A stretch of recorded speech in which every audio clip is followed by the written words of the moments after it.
Hello friends, we are going to study today bipolar junction transistor. The basics about BJT we'll be discussing today.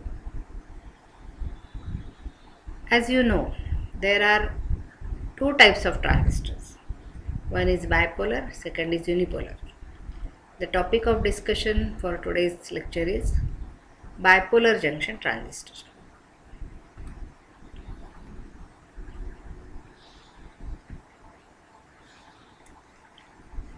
This bipolar junction transistor is a 3-layer semiconductor device.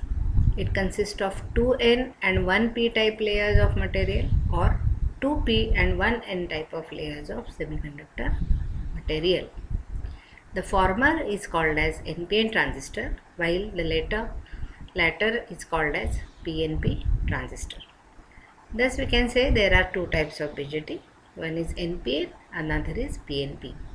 Look at the construction. You can see here in NPN, P-type semiconductor layer sandwiched between two N layers, whereas in PNP, N-type semiconductor layer is sandwiched between two P-types. There are 3 terminals also coming out from every layer of this 3-layer device. Being 3 layers, there are 2 junctions. So transistor can be considered as 2 diode connected back to back. We have seen that there are 3 terminals. The middle section is thin than other and called as base.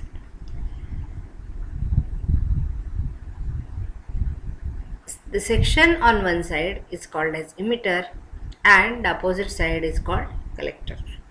You can see here one picture of BJT having the 3 terminals, and this is symbol of NPN transistor, where you can see the 3 terminals, and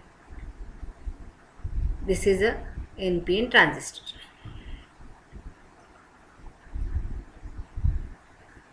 The 3 terminals are named as emitter, base and collector. Let us see first which is the emitter terminal. The section of one side that supplies carriers is called emitter. Emitter is always forward biased with respect to base, so it can supply carriers. For PNP transistor, emitter supply holes to its junction, and for NPN transistor, emitter supply electrons to its junction. Second terminal is collector. The section on the other side that collects carrier is called collector. The collector is always reverse biased with respect to base. For PNP transistor, collector receives holes to its junction. For NPN transistor, collector receives electrons to its junction. The third terminal is base. The middle section, which forms 2 PN junction between emitter and collector, is called base. You can see here the construction diagram actually, where you can see the 3 layers are not identical. The middle layer is very thin.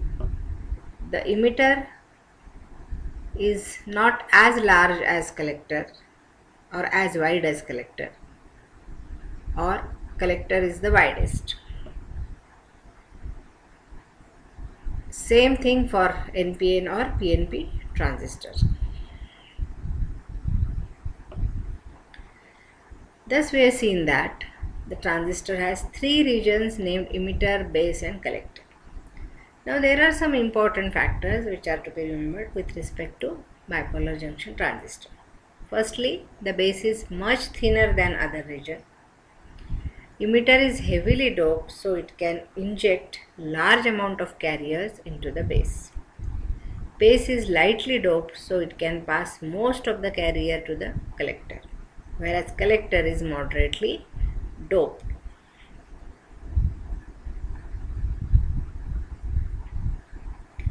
The junction between emitter and base is called as emitter junction, and the other junction that is between collector and base, that is called collector junction. The emitter diode is always forward biased and the collector diode is reverse biased. The resistance of emitter diode is small and the resistance of collector diode will be large because it is going to be reverse biased. Now you must be thinking why the name transistor is given to this device. In fact, transistor has 2 p-n junction, and as we have discussed, out of this 2 p-n junction, one of the junction is forward bias and another junction is reverse bias. The forward bias junction offers low resistance, whereas the reverse bias junction offers high resistance path. Suppose we apply weak signal to the circuit into the low resistance, means to the diode which is forward biased, and output is taken from the high resistance circuit, that is from the diode which is reverse biased. That means a transistor transfers a signal from a low resistance to high resistance.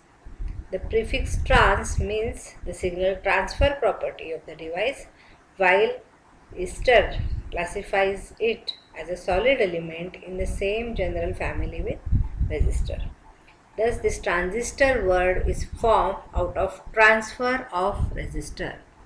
See, you can look here, it is combining the trans part of transfer and resistor part of resistor, and it makes the word transistor.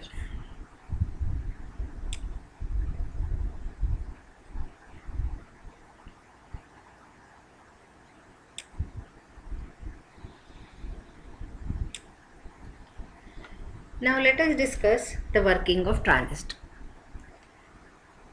Firstly, as I said, the emitter junction has to be forward biased. Here we are taking example of NPN transistor. So you can see here, this will be a emitter terminal, this is going to be the base terminal, and this is going to be the collector terminal. Now the battery, external battery is connected in such a way that it will make this emitter junction forward bias. The battery is VEE, or we can say it VEB because it is connected between emitter and base. The second battery is VCB, that is connected between collector and base. It will make the other diode reverse biased. The forward bias in the emitter base junction causes electrons to move towards base, and this results into a emitter current IE that is been shown over here.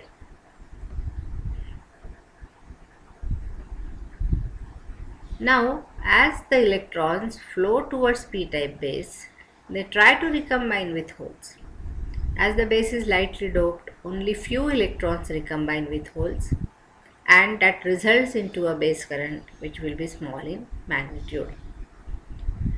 Whereas the remainder of electrons, they will cross the base and constitute a collector current because they finally reach the collector.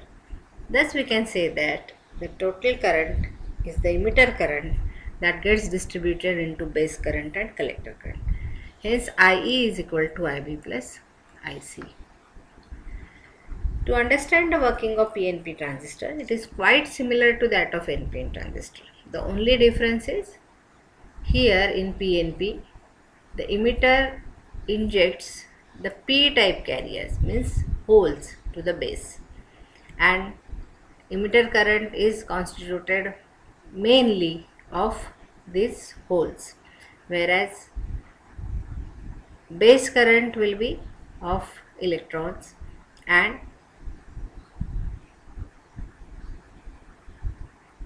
the collector current is contributed by the P-type of carriers. Here also the emitter junction is forward bias and collector junction is reverse bias. But in PNP you can see the polarity of battery are reverse to make emitter junction forward bias and collector junction reverse bias as compared to NPN transistor. Again there will be 3 currents, IE, IB and IC, but now conventional direction is opposite to that of NPN transistor. To consider the working of PNP transistor, now holes flow towards N-type base and they recombine with the electrons. Of course, there are very few electrons in the base, so few holes can recombine with the base, and that constitutes a small base current. Whereas the remaining holes, they are going to cross the base and reach the collector, and that constitutes the collector current. Thus, if you see here PNP and NPN transistor and compare them, you will see that the biasing potentials, polarities are opposite because they are opposite type emitters and collector and base in both the transistor, and the conventional current direction is also opposite. Thus, you can see over the symbol of NPN transistor and PNP transistor, which consist of the three terminals, and here the emitter is always identified by the arrow. In NPN transistor, arrow is pointing towards the emitter, whereas in PNP transistor, arrow is pointing towards the base. The logic is arrow always points from P type to N type.